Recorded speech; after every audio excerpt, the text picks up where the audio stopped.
Today we're going to give you guys a quick run through on how to use a biscuit joiner for those of you who've never used it before. First step to using any power tool is making sure you take the proper safety precautions. Make sure you wear eyewear and that you have no loose jewelry or long hair so that way you don't get caught in your machine. Next step to using any power tool, make sure you give it a power source. Note that the cord is plugged into the outlet, and now plug the cord into the machine. Now these new machines are interesting in the fact that once you plug them in, then you have to turn the cord to the right, and now it won't come out. That's a safety precaution, so that way you don't lose the cord while you're working. Next step to using this machine is, preferably if you're using a flat area, use this fence right here to increase your surface area and your control and your cut. Just attach right here onto the bottom into these two screw holes.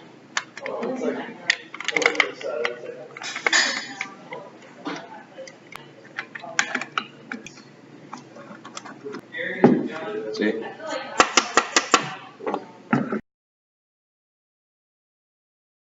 Next thing you're going to be able to do is now you can adjust the height of the fence.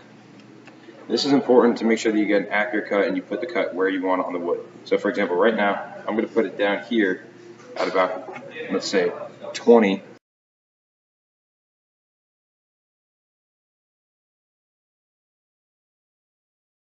Because I want it to be in the middle of my cut of wood.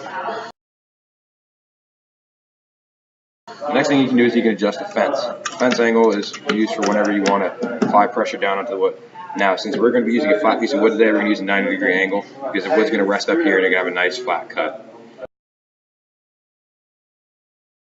Next thing you can do is you can also adjust the depth of the mortise bit. The mortise bit is the little projectile that comes out right here. That's what actually makes the cut. So you can adjust it using this tool right here on the side.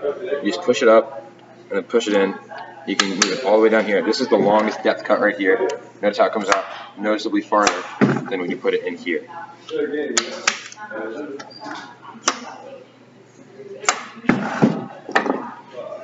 Also make sure that you have a shop bag or a dust collection bag attached to your workplace. Keep it safe so you don't have dust all over the place and you don't inhale anything that you don't want to.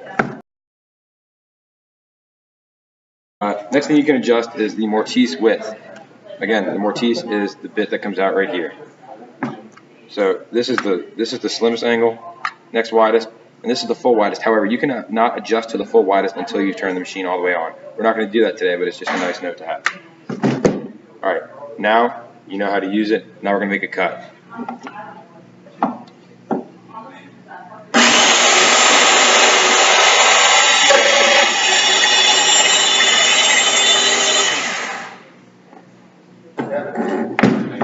Now make sure before you do anything else, you unplug the machine so you can look at your work.